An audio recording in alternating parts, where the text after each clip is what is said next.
Expect the best used car deals guaranteed. Visit arnoldclark.com.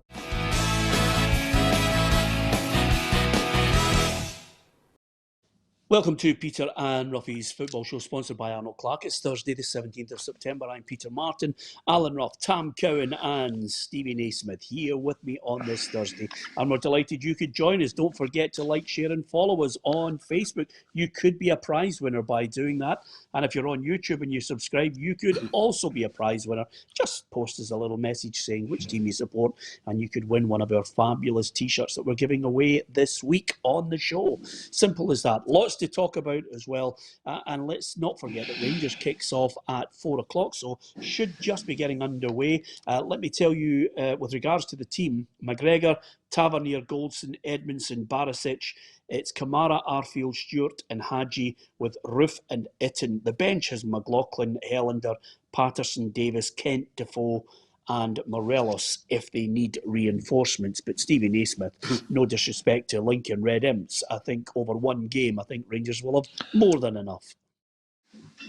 They should do.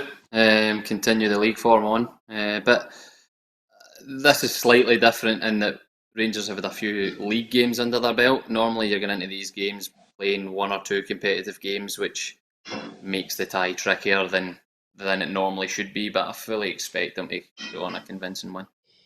Yeah, and again, slowly but surely, Roughie, you've got to get this partnership running. Roof and Itten, it's early days for them, but Itten picked up a little bit of an injury. Now he's back. He's got a chance to try and work out if he can forge a partnership for the long term.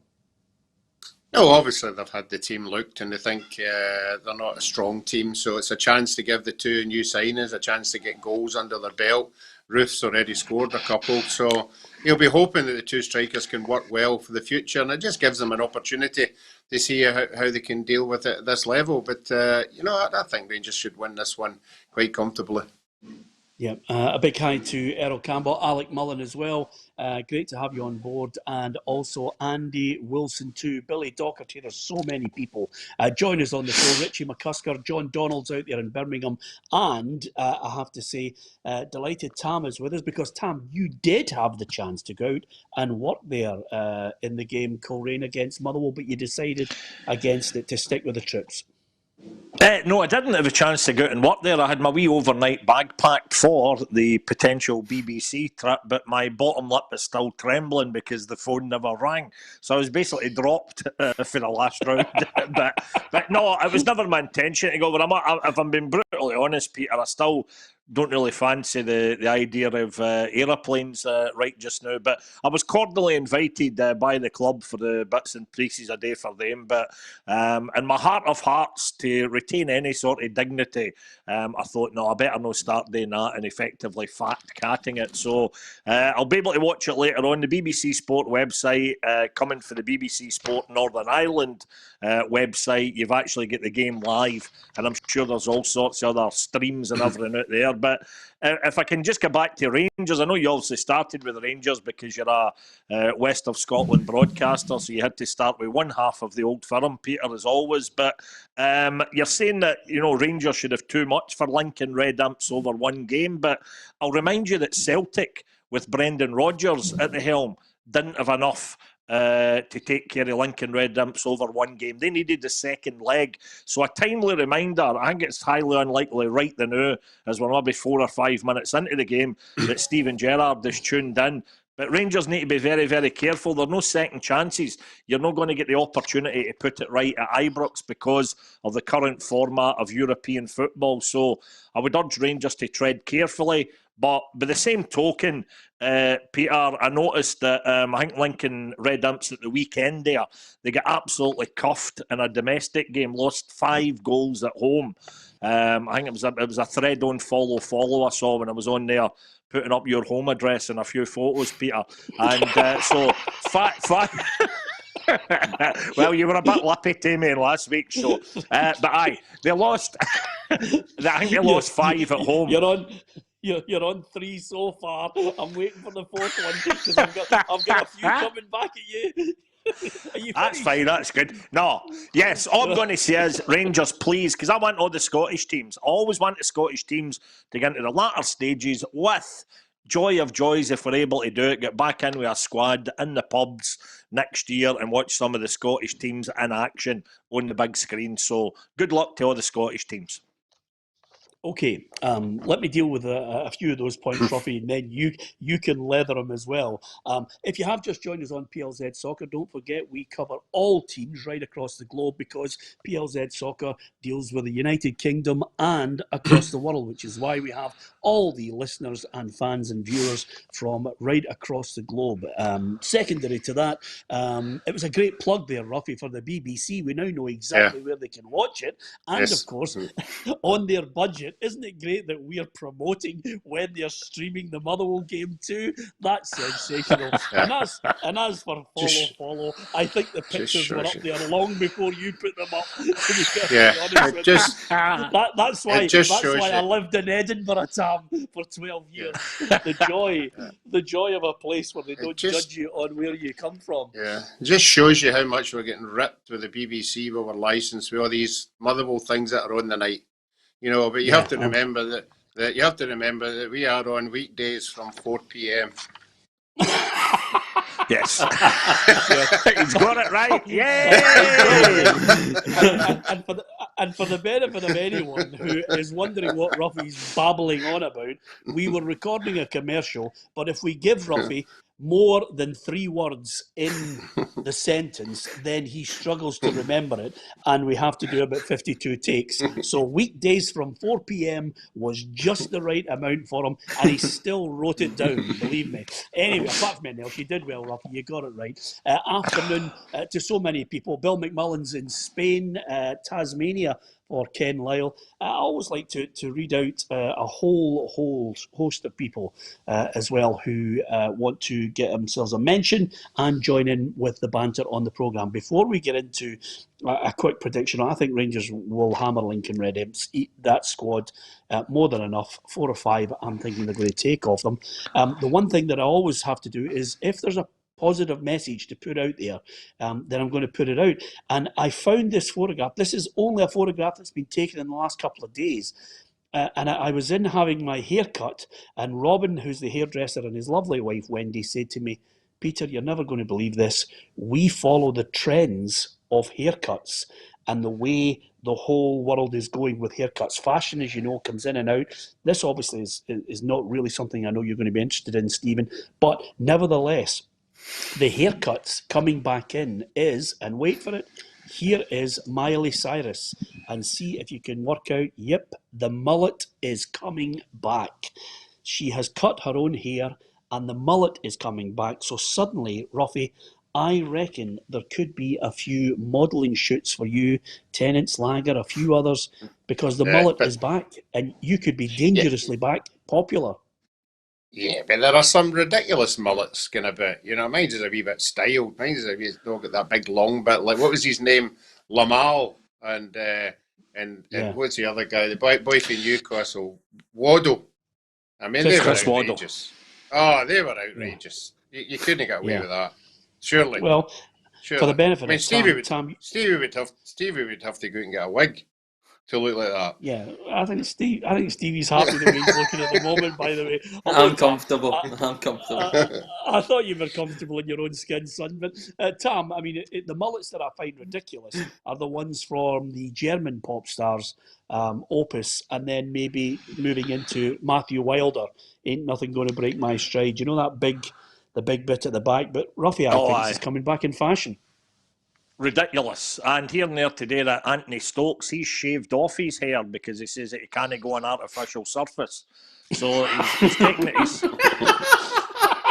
He's taking this very seriously, right enough. What an absolute bonkers story that was. Is Anthony Stokes the only man involved in football who didn't know that Livingston have a plastic pitch, the same plastic pitch which I think we can guarantee that he's already played on for other clubs, namely Hibs and Celtic? That was a strange story. Well, of course, Tam, you and I know, and Stevie knows this because every now and then Stevie knows this because his management team are some of the best PR people I've ever met in my life because I've used them on several occasions. And if there's a brilliant way to spin a story, they can do it, Stevie. And this one here with Anthony Stokes, for me, has got nothing to do with AstroTurf. No, exactly. I think exactly that point. It's got nothing to do with Astro, but hey, it's the talking point, isn't it? So with Livingston and the Astros, always the talking point, but nah, there's more than meets the eye, I'm sure of it. Yeah, but he got absolutely tore into the turf, and that was only in that video that I've seen. Yeah, absolutely. anyway, there's another story there. Thank you very much for commenting on that, and lots of people, giving us their thoughts on mullets. I'm sure some people had them in their day, but they decided just to leave it all behind. But some people view it as, I'm sticking with this formula. It might be 1978, but 40 years from now, I'm just going to keep wearing it. So. Answers on a postcard, who they might be. I would like to say to you at this point, don't forget, like, share and follow us, subscribe to our YouTube channel. There was a game last night. It was St Mirren against Celtic. In the end, Celtic just nicked it by 2-1. St Mirren took an early lead through Lee Erwin, and then slowly but surely Celtic got back into the game, and a rarity, would you believe, a James Forrest header into the roof of the net. Now, all this talk, and Tam, I think you mentioned it last week, all this talk and excuses about goalkeepers coming in, managers saying, oh, this is unfair, we're having to get a goalkeeper from Hearts he's only just met his teammates. Goalkeepers only have one job to do. You don't have to meet your teammates just to stop the ball going in the net. And I thought Bobby Zlamal played well last night. Well, absolutely. I was reading this morning that he did, of course, save a penalty from Odsonne Edouard, and that, I believe, is the first penalty that Edouard has ever missed in his entire career.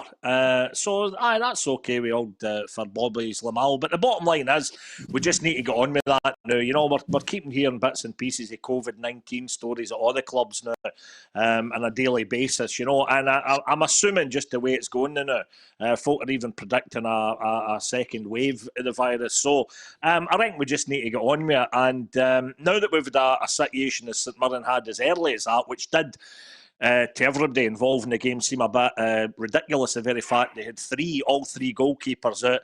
That's quite preposterous notion that if they wouldn't have played Jamie Langfield, their goalkeeping coach, in goals, that they were told by the SPFL to play an outfield player in goals. Now, you know, that's okay if you're playing five-a-sides or maybe with a works team or something, but this is meant to be senior professional football. But the virus, you know, it's changed the face of everything. So I think we've just got to crack on with it. You know, it'd be a shame that if somewhere down the line somebody realised that, you know, maybe a club was relegated in the strength of ultimately been punished for not being able to field players due to the virus, and they said, oh, we would certainly have got a point or maybe three that day, but it cost us and we're now facing relegation, blah, blah, blah. But I think it's a classic example, Peter, this will kind of even out over the piece, over the season. I think everybody will have their wee dips because of COVID-19. I know it's going to be easier for some clubs, Celtic and Rangers, if they suddenly get hit because they've got such vast squads. But there's nothing we can do. We managed to get the football back. We are hopefully going to get the fans back sooner rather than later. We get the two crowds of 300, obviously, a couple of the games last week. It was a start. No, but, you know, it'll be interesting. Now, if I could ask Stephen, though, I wonder if Stephen, yourself, if you put yourself in the shoes the Aberdeen, the Kilmarnock, the Ross County, or the Celtic players, I was thinking myself, just as a fan, it might even have been more unsettling for the players just to have that 300 there rather than nothing at all, because it seemed just sort of, it wasn't even what you could call a crowd. I was wondering if it might even have felt like a distraction. It probably goes back to the days when you played in the reserve league, when they played during the week and you would get 200-300 people turn up to them. Players probably a bit more conscious of, because they can hear every single thing that's said. So when obviously there's only 300 there, you might be conscious of that. But both ways, I'm not so sure has that big an impact, because they're not allowed to shout, they're not allowed to sing. So I don't think it has too much of an impact on them at all. You're focused in the game. Yeah, I mean, even not allowed to sing or shout, you're apparently not allowed to stand either. And I spotted it at both games with the 300. So I mean, that was a nonsense because it's a passionate sport. It evokes emotion in you, especially if your team's not playing well or something you disagree with. So, and there was clapping and there was people cheering when the ball went into the back of the net. So certainly not all the rules were being obeyed there. Thanks very much. I'm sure that's something. Sorry, Peter. I'm sure this will be picked up on, but I've got a pal who's a big Hearts fan. Ian used to run a cafe in the West End of Glasgow, but he follows Hearts absolutely everywhere. And he's one of these guys, a bit like a guy that I'm sure you've all met, Alan Dick, who'd been the secretary at Partick Thistle, been the secretary at Motherwell, big speedway man. Alan's one of these guys that just goes to a game every week. Doesn't matter where it is, what country, what league. And my pal Ian's a bit like that, but I can't remember the teams that he went to watch, but he sent me a picture this morning. He's out in Germany just now, and wherever he was, there was a 10,000 crowd inside a stadium that normally holds 32,000. So he's saying that maybe that's what we should be nudging towards, because you do tend to think, what are we going to learn for a crowd of 300? Yeah, you might get 10,000 in Germany. You get them here right now because there are various regions across the whole of the UK that are close to going back into lockdown again. So, it's going to be a real problem. And again, as you mentioned there, sometimes it can be a distraction. If there's only 300 fans in, as Steven Naismith said, you can hear every word that they would say to you. And maybe it's a blessing that Bolly Bolingoli has left the country because he would have heard every word that was going his way after what he did. Anyway, apart from anything else, Neil Lennon, I think, echoes the sentiments of everyone there after the game when he said, playing to empty stadiums is hard going. You get a head of steam up in a game, and normally, you get the atmosphere crackling, and it gives the players a lift. There's none of that at the minute. If your goalkeeper makes a great save, the crowd get up. You win a corner or an important facet of the game. We're missing all that at the minute. So there's a bit of adaptation. There's no question. Subconsciously, that's a big miss for them. Yeah, I mean, if we ever can understand the value of fans, it's over the last 2 or 3 months, because quite simply they can, they can get you with the adrenaline, the whole surge, Stephen, as you know better than most. When you're in a game and suddenly Tynecastle gets behind you, it's a brilliant stadium for that. It is. And managers use it. Managers will say, first 15 minutes, just keep the ball in their back third of the pitch. Don't need to do anything specific. Just put balls in the box when it comes out. Just keep the ball up there, because it switches the fans on. It gets them excited. It gets them involved in the game. And like Neil Lennon says there, that is massively missing. But it will help the bigger teams. They're the ones that will be struggling with it more than most. But it's definitely something that needs to change sooner rather than later. We've touched on that. Yeah. Colin Thompson says, "Hi Peter, can you give my daughter Emma a mention? She's getting surgery today. She's a big fan of the show. She is the captain of her under-15 Waterloo team in Ontario in Canada. Colin, we wish your daughter 100% success in the operation, and let's hope she's back out there playing soon, fit and well. And to you and all your family as well, thank you for joining us. We really do appreciate it on the programme. James Tavernier, free kick, 20 minutes into the game, bang, Rangers are leading by 1-0 against Lincoln Red Imps, and that's just the perfect time, Roughie. 20 minutes, settle the nerves, you get one, and now start building to get 2, 3 and 4. Yeah, that's what you've got to do. You've got to break down these teams initially. They'll get everybody behind the wall, but that's a good start. And this is a stage where you want the two strikers to start getting on the score sheet. To get their name into the Rangers logbook and get. I know there's no fans there, but if they see that their new strikers are scoring goals, it just gives them encouragement for the rest of the season. So for me, I think Steven Gerrard will be sitting there. He'll be wanting to rest players like Kent. Obviously who's on the bench, but he'll want to see these two guys scoring goals. Yeah, and if you read the papers over the last couple of days, certainly someone has lit the touch paper up here in Scotland for more than a few angry retorts, and that's, of course, Gary Breen saying that Shane Duffy's international hopes could be hampered by playing up here in the Scottish Premiership, and he says he thinks it'll be too easy for him. So he scored last night again. That's his second goal, on his way to scoring 50 this season, if Gary Breen is anything to go by. And Shane Duffy at the end of the game is well aware now that if Celtic defeat Livingston on the Saturday, they could go top before Rangers head to Easter Road. Where we want to be, and that's the most important thing. We know we can go on top of the league and just push on from there and try and stay there. I know they play on Sunday, but we see and just have the mindset of being back on top of the league. I know it's been a slow start to the season with the games cancelled and stuff like that, so to be back up there will be good. Okay, that'll be interesting over the weekend. You can give us your thoughts on that. This is a belter of a question for Steven Naismith, because here's everyone talking about how clubs are going to survive.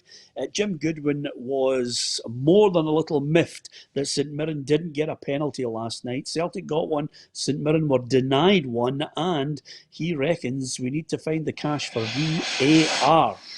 I'm not for 1 minute suggesting that Shane Duffy deliberately handled the ball, but he definitely did handball it, and he lost the flight of the ball. It hit his left arm, and in doing so, it actually stopped the ball going through to Richard Tate, who would have had an opportunity to put the ball in the back of the net. A difficult one at that, but it still would have been a good chance. So, yeah, we're not getting the rub of the green at the moment. VAR, wouldn't that be great, Stephen, if we had the money for that?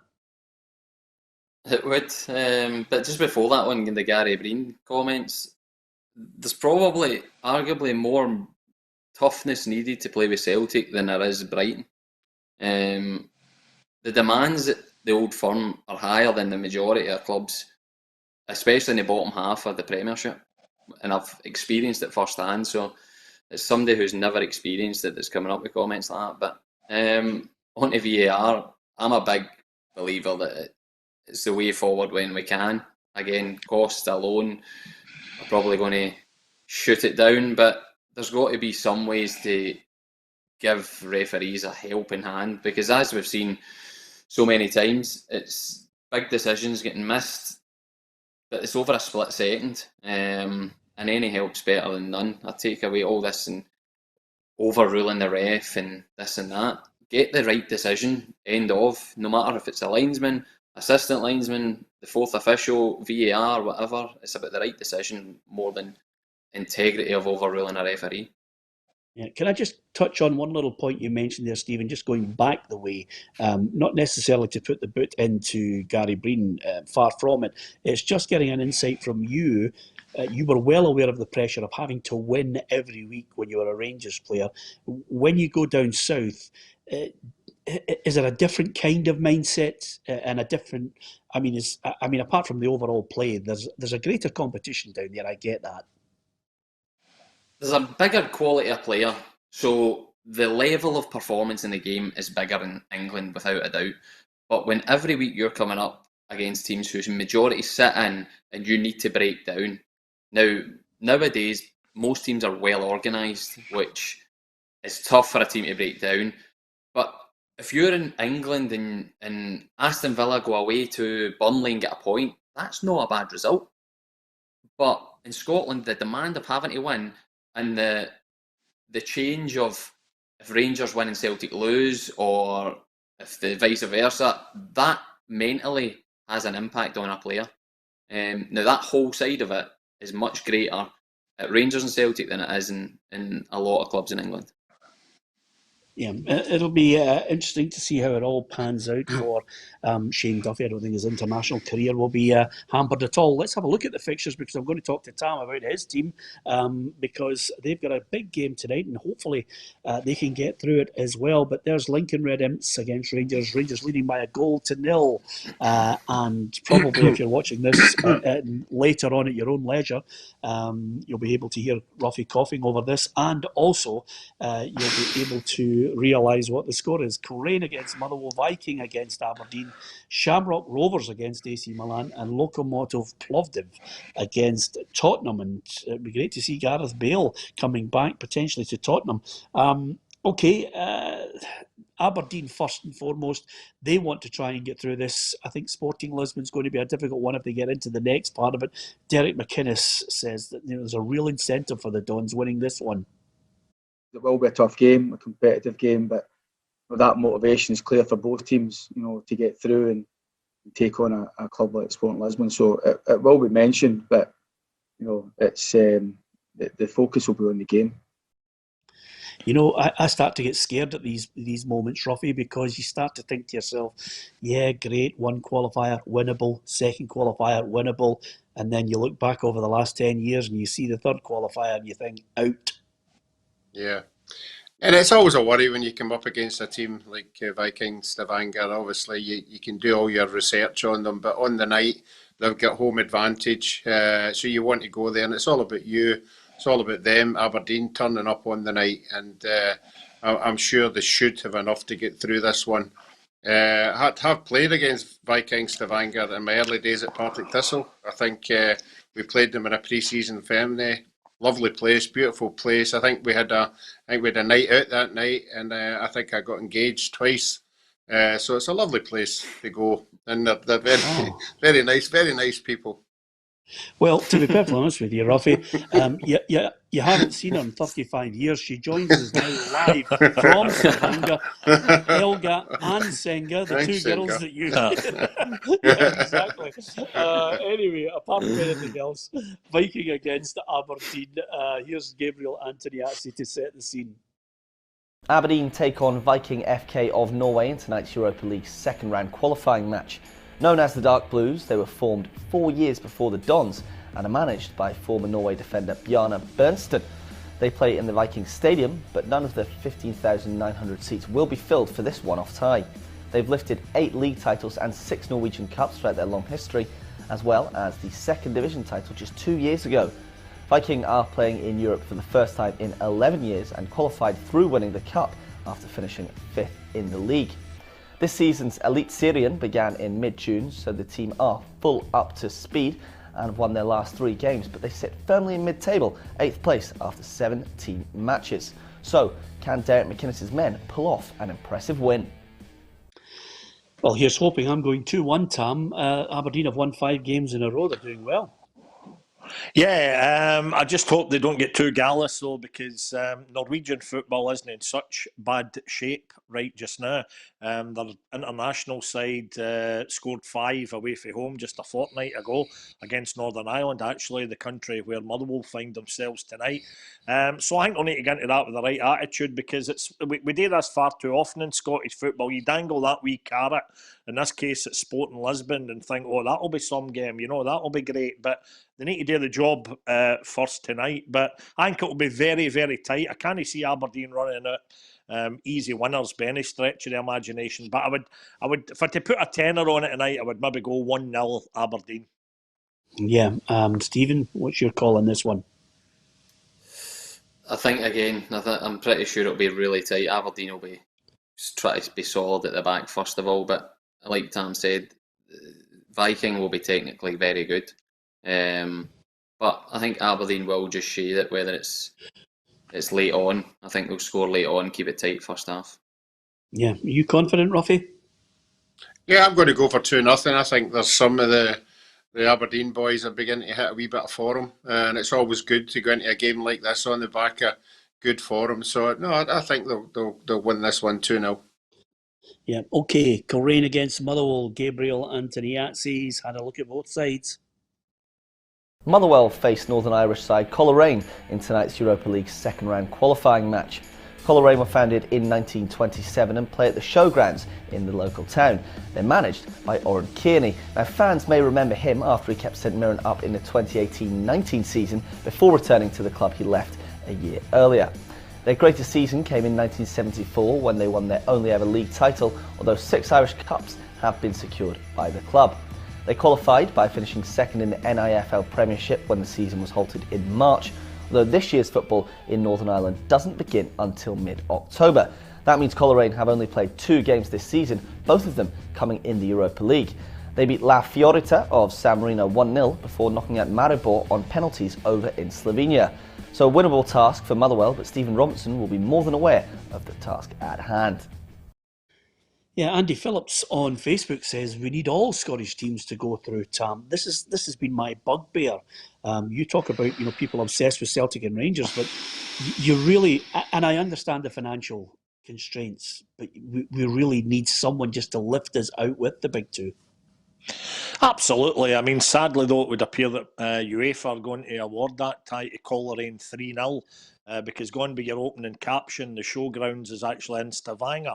And Motherwell sadly flew into Northern Ireland yesterday. So unless they can get a quick flight out to Norway, where apparently the Irish play, or maybe it was just a mistake with the caption. But anyway, I do think, Peter, that the big thing, I would love somebody, and I mean, Celtic and Rangers, I think, will have enough in it to get through to the group stages in the Europa League. But it would be a great wee boost for Scottish football if Motherwell and or Aberdeen could get there as well. And that, of course, even in the era of no fans being allowed into the grounds. But if you get into the group stages, then I'm thinking even extra, a wee bit of TV, even radio revenue that may be generated could be vital to both those clubs. So, fingers crossed. But again, with Motherwell, Peter, I'm not taking anything for granted there.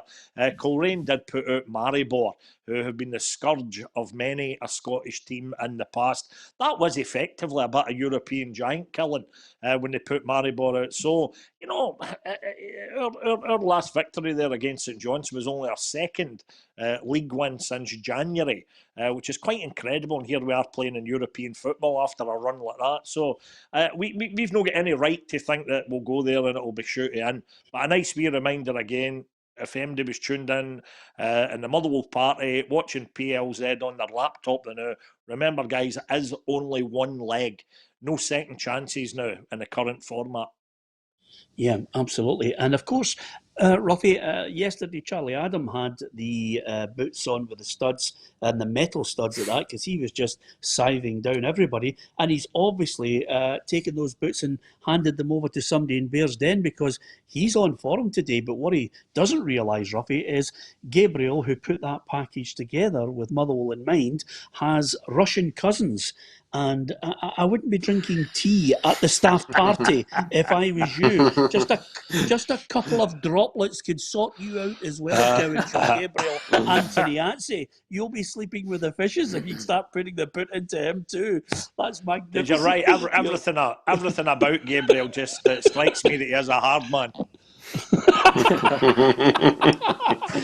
Yeah, absolutely. Anyway, I have to say, Ronnie Porter says still 1-0 to Rangers. Poor passing, he reckons, from the Rangers side. But listen, nobody remembers the early rounds. You get it done, job done, out of the country, bang, on to the next one, and hope that it's half decent.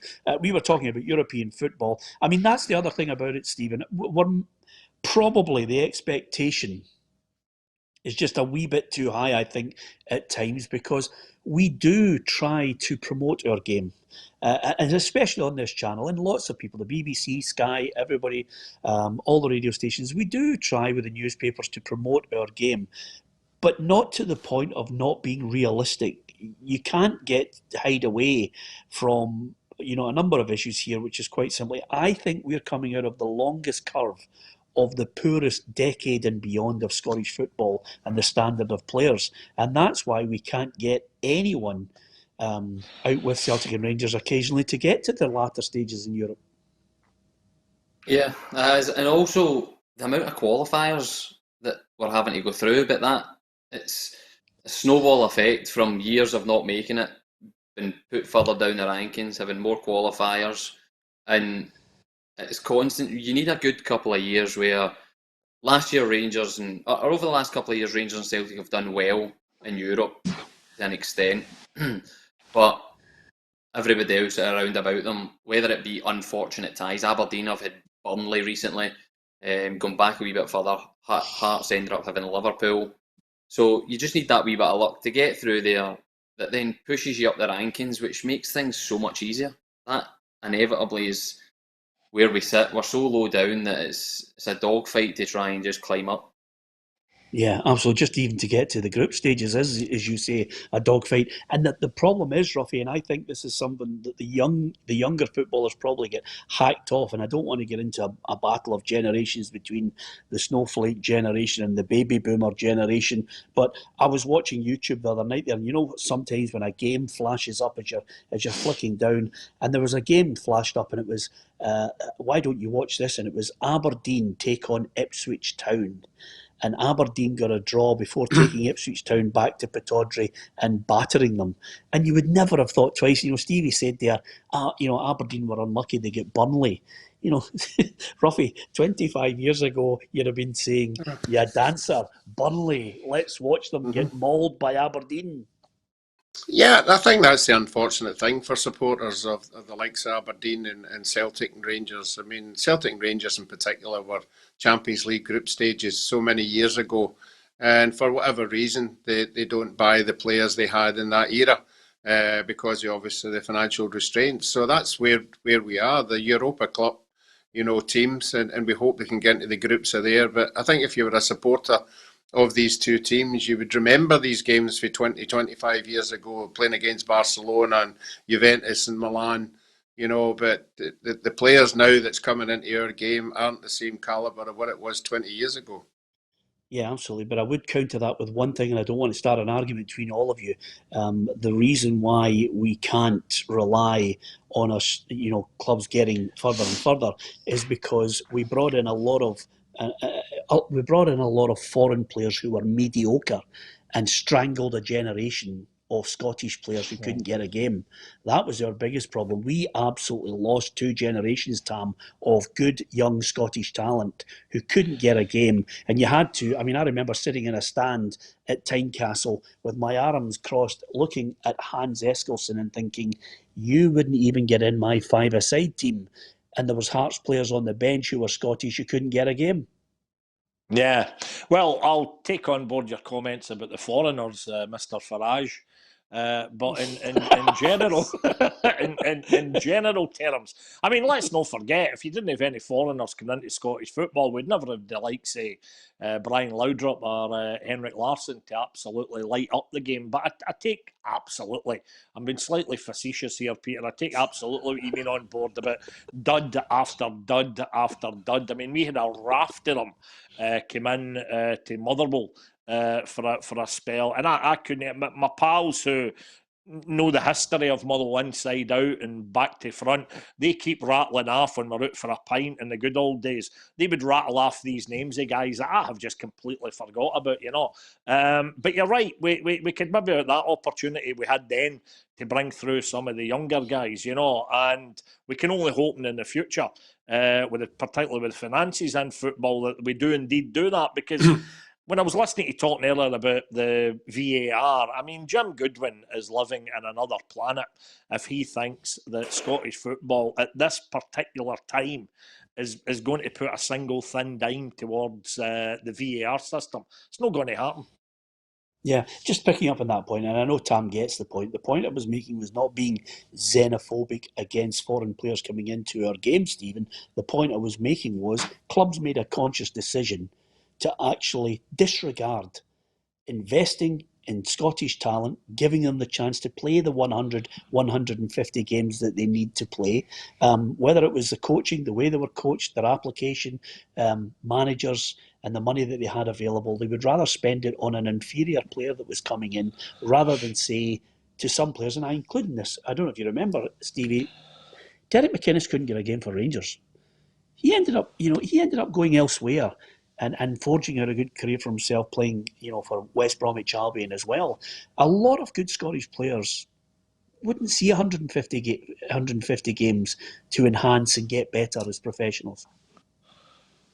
No, they wouldn't, and that's that. I totally agree that has been a problem. I think, and certainly in my time in football, the easiest thing is when there's a foreign player on the radar of the club and nobody's heard of him, but he came through PSG's academy or he came through that. that is enough for then the club to go, he's a player. When really, nowadays, when you see the amount of players that come through these academies, the variation of levels of these guys is massive. And yeah, it's been a real problem. But less so, I'd say, more frequently, or recently, should I say, because the amount of scouting, it's much easier now to have a good look at a player through clips, through games they've played in. But then on the flip side of that, clubs at the moment are forfeiting their youth academies and things like that, which that's not going to help us at all going forward. I think there needs to be a conscious effort from everybody to say, right, we're doing this with our youth policies to make sure there's players coming through. And just Stephen, on the flip side on of that note, Stephen, sorry, Peter, on that note, Stephen, at Hearts, who would you say on this live broadcast, available globally on the YouTube channel and Facebook Live, who would you say are the foreign duds currently getting a wage at Hearts? We've not got any foreign duds at Hearts. Talent? No. It was a way years ago when I was younger. Yeah, exactly. See how you laid that trap? I can tell you that Kmart Roof has gone off injured. Patterson has come on 41 minutes. And at that point there, I'm just going to quickly on that basis, just before I'm going to speak about the Rangers thing, Roughie. Injuries. I mean, this is why I think Steven Gerrard is probably getting a little edgy, thinking to himself, listen, whatever shekels you've got left, you know, I will need cover because injuries could derail him. Yeah, and it's the same with Celtic as well. If Peter Lawwell says to Neil Lennon, there's another 3 players I can get you, he'll be saying, give me them. And Rangers will be the same, you know, take as many as you can, because I think we knew last year the strength that Celtic had sitting on the bench was a big turning point. When there was any crucial games, players would come onto the park of equal quality and generally play particularly well or score a goal or even a winner. And that's what Steven Gerrard will be looking at. He'll be conscious. He's not daft. He'll take as many players that he gets offered into the books, and I'm sure he'll still be looking for another 2 or 3. Yeah. Kenny Whitson says, Peter, I remember when all the top teams in England had 3-4 Scottish players in their team. You'd be lucky if we have 3-4 in the Premier League.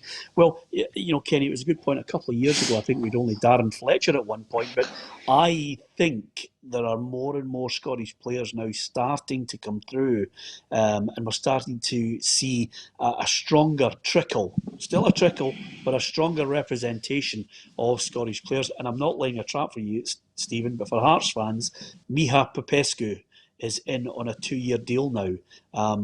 Will he bring some solidity to you? I don't think it's more about the solidity of that. I think it's more we're light in that area. I mean, with John Souttar being injured, Christoph's picked up a niggle. There's not many central defenders at the club, so it's good that the manager's managed to get that. In terms of, he's not going to be about for 2 weeks, he's got to come in and isolate for 2 weeks.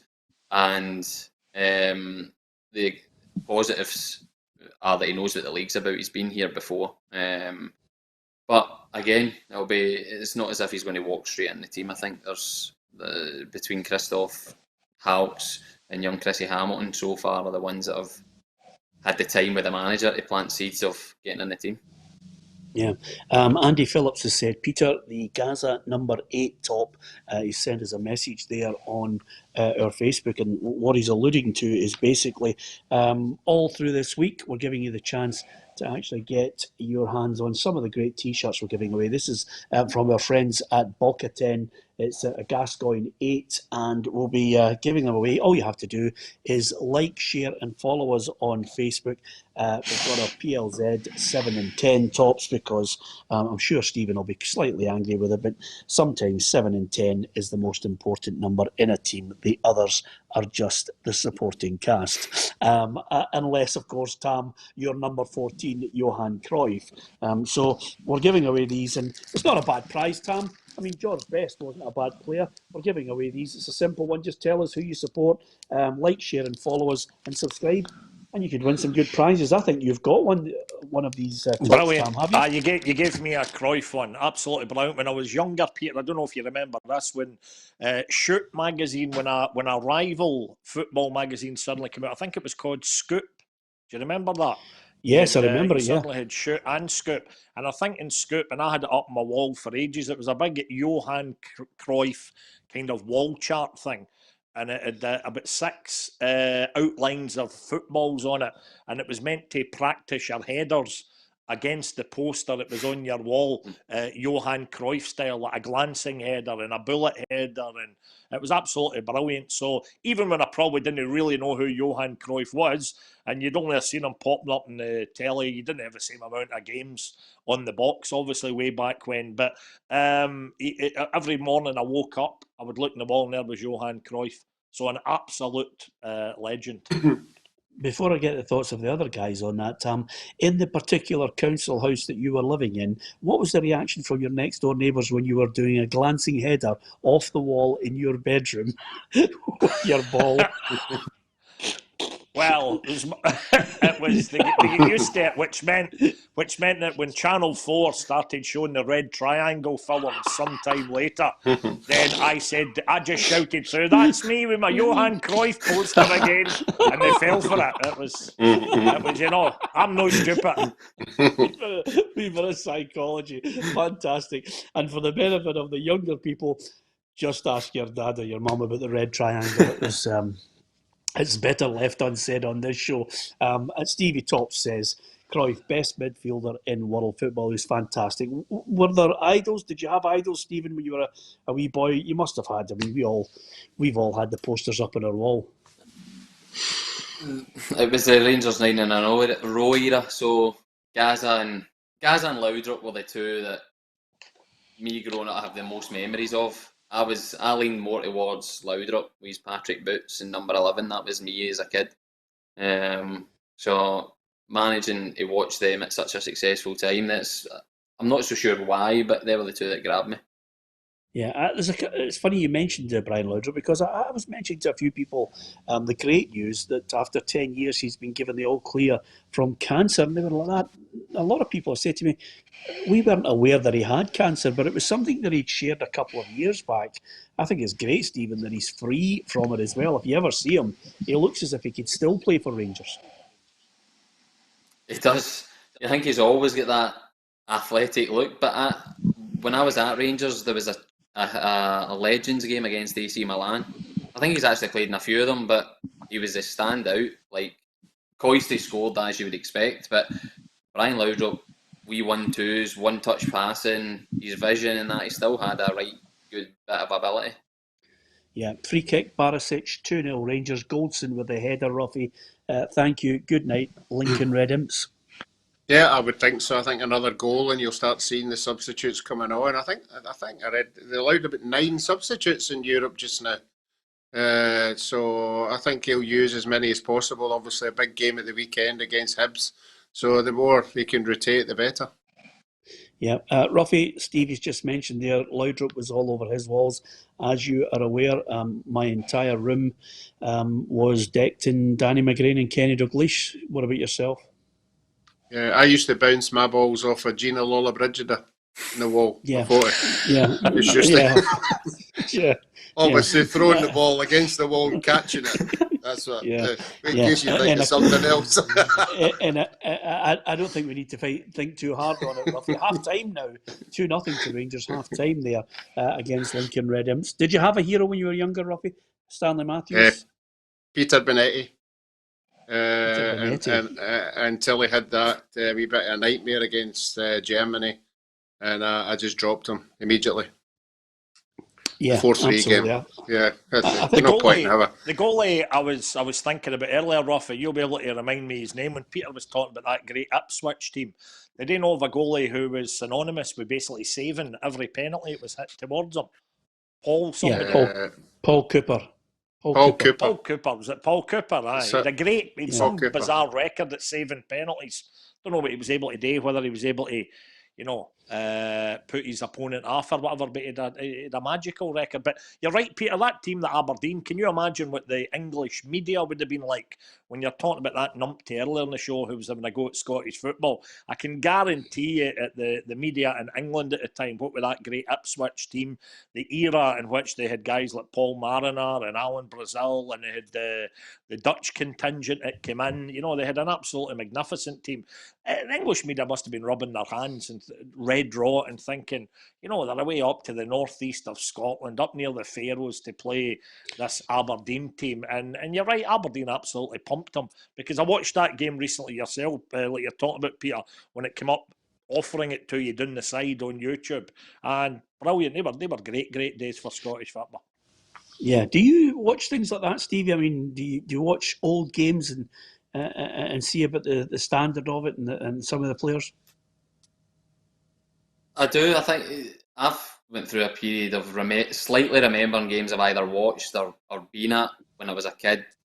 Again, rewatched them and then kind of remember a bit more. But again, and my dad's told me a few names to watch. Watch this guy, watch that guy. But I've always found it quite difficult to even comprehend. Like, since I've been in the game, you're playing great pitches, great quality facilities and that, but to comprehend how much tougher it was for these guys. The ball weighed a ton. The pitches were like fields, but still their touch seemed to be great all the time. Yeah, absolutely. Which shows you how good a quality they were, man. If I could change, when I look back at old games, if I could change 2 games in history, and only for the fact that I loved the sides that I was watching playing, I could probably change 140,000 games, you know, that didn't go a particular way. But 2 games in particular stick in my mind, Roughie, and I'm going to mention them to you. One of them I would love to have changed was the game between France and Germany, when France were 3-1 up, and they had players like Roche, they had Michel Platini, Didier Sis, Gires, Tigana. They were 3-1 up in Germany, and all they had to do was just shut up shop. And they just kept attacking. And as ever, West Germany just picked them off, got it to 3-3, won a penalty shootout, and they were out of the World Cup. And the other one, Roughie, and you'll know this well, I just always look back in the game and think, I wish Paulo Rossi hadn't scored a hat-trick against Brazil. That 82 side that you played, Tam McManus sent me a photograph of you rushing out to boot the ball away from Serginho, the Brazilian striker, in 82, but they were the best side never to win a World Cup. Yeah, I would say that as well. You know, I thought they were absolutely superb. The players they had were all at the top of their game. I remember that game as well. I think Dino Zoff had an unbelievable save just before half time, before they went on to score the winner.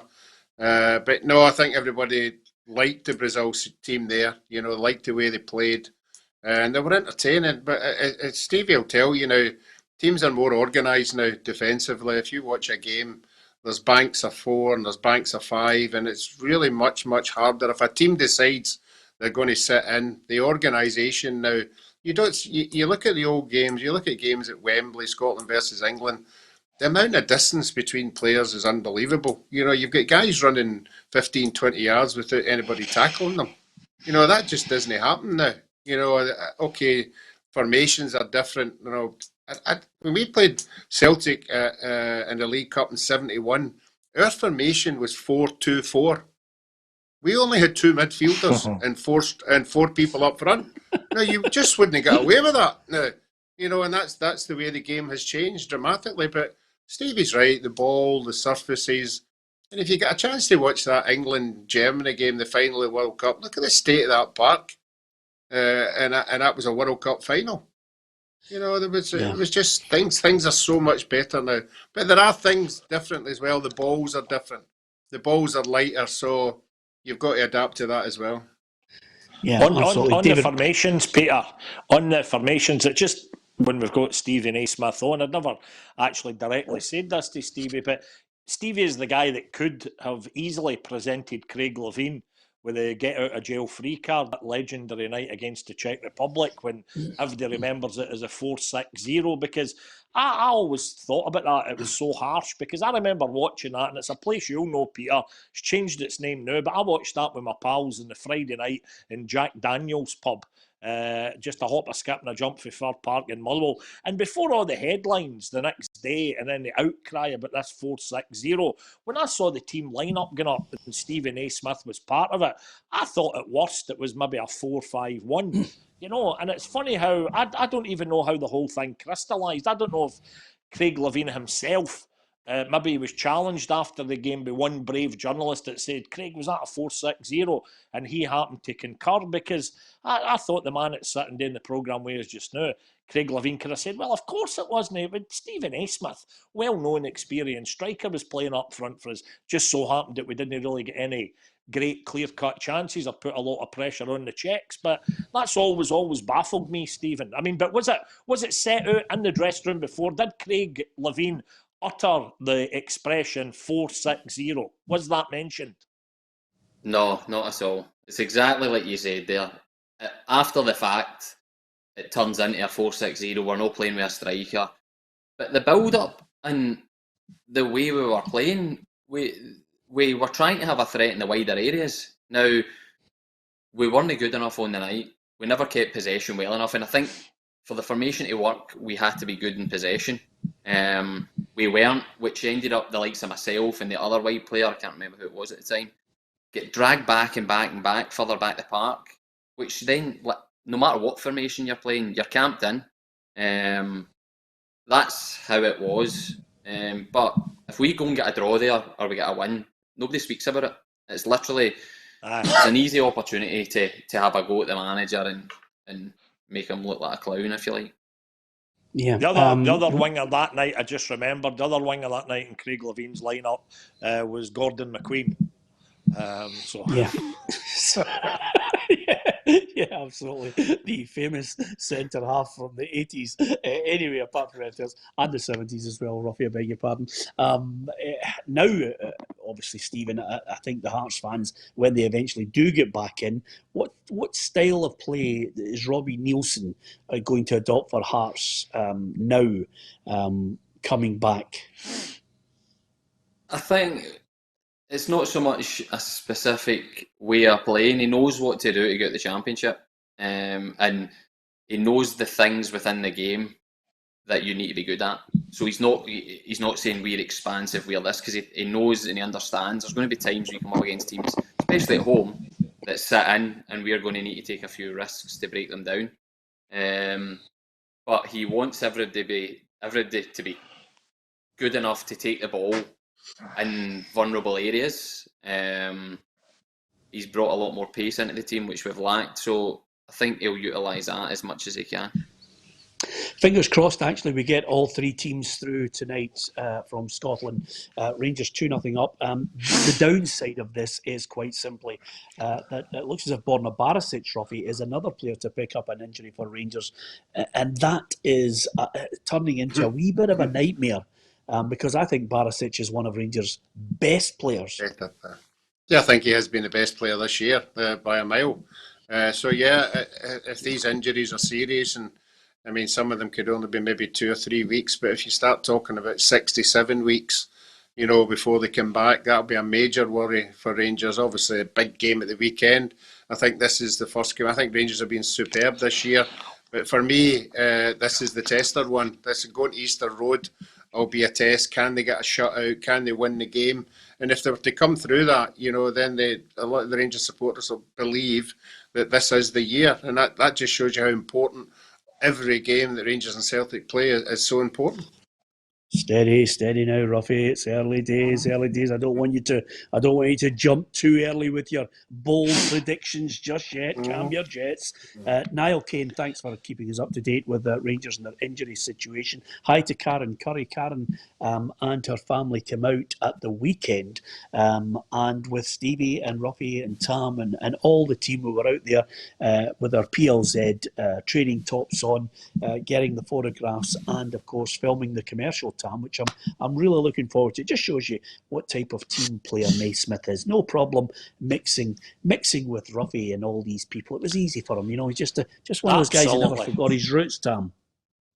Exactly. It was almost like a throwback. You're expecting that Stevie would have been in a salon somewhere getting the hairs from his backside trimmed or something by a young Peruvian gentleman, and then doing all the other stuff that the guys like the Cristiano Ronaldos of this world dabble in. But no, it was great to see them all there. Good team effort, birthday. And for what I've seen, when I popped into the office the other day, Peter, and you showed me the odd wee picture and the odd wee bit of video footage, they do look very, very good. I thought it looked pretty cool, huh?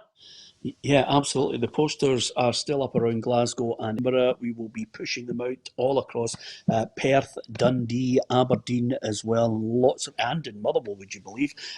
Just in case Tam thinks I'm missing out on them, we'll finish the programme the way we started it.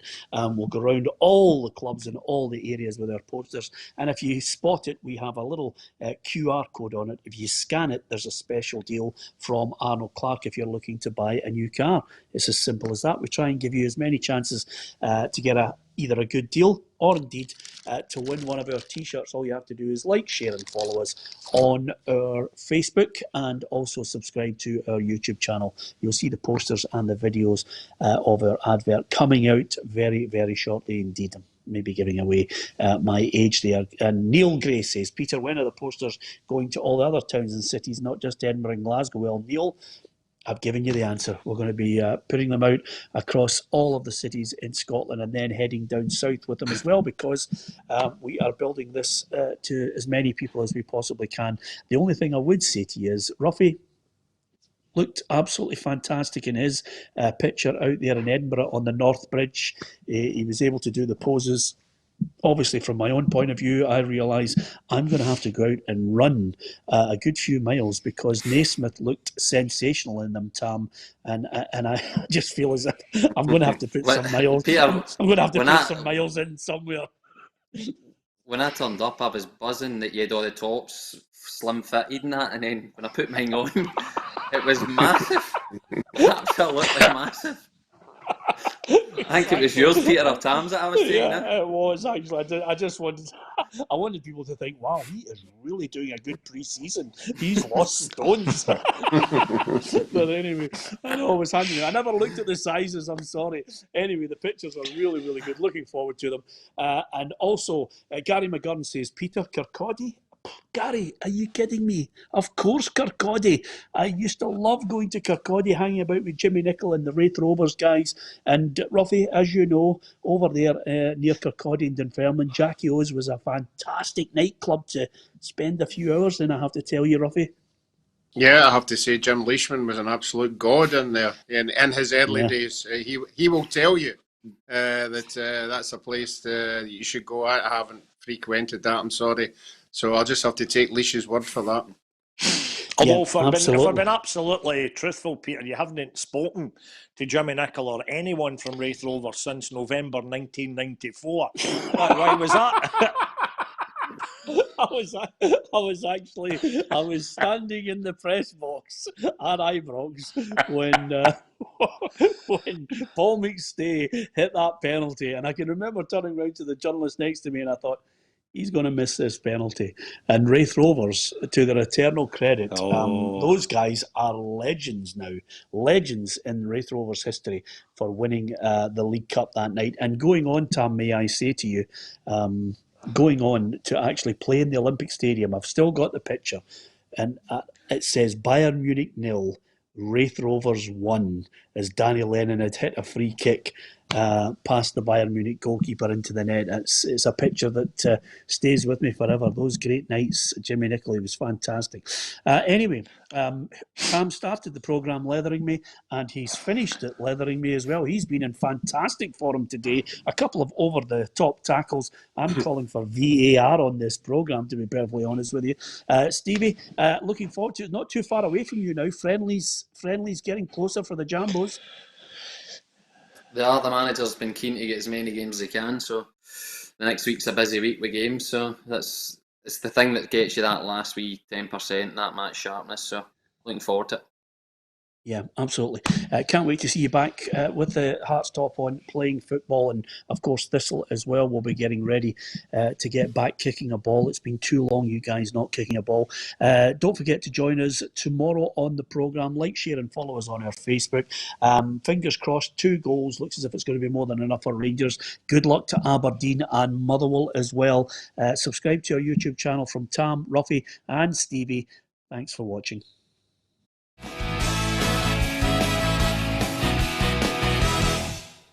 Expect the best used car deals guaranteed. Visit arnoldclark.com. I'm just hanging Guys, on.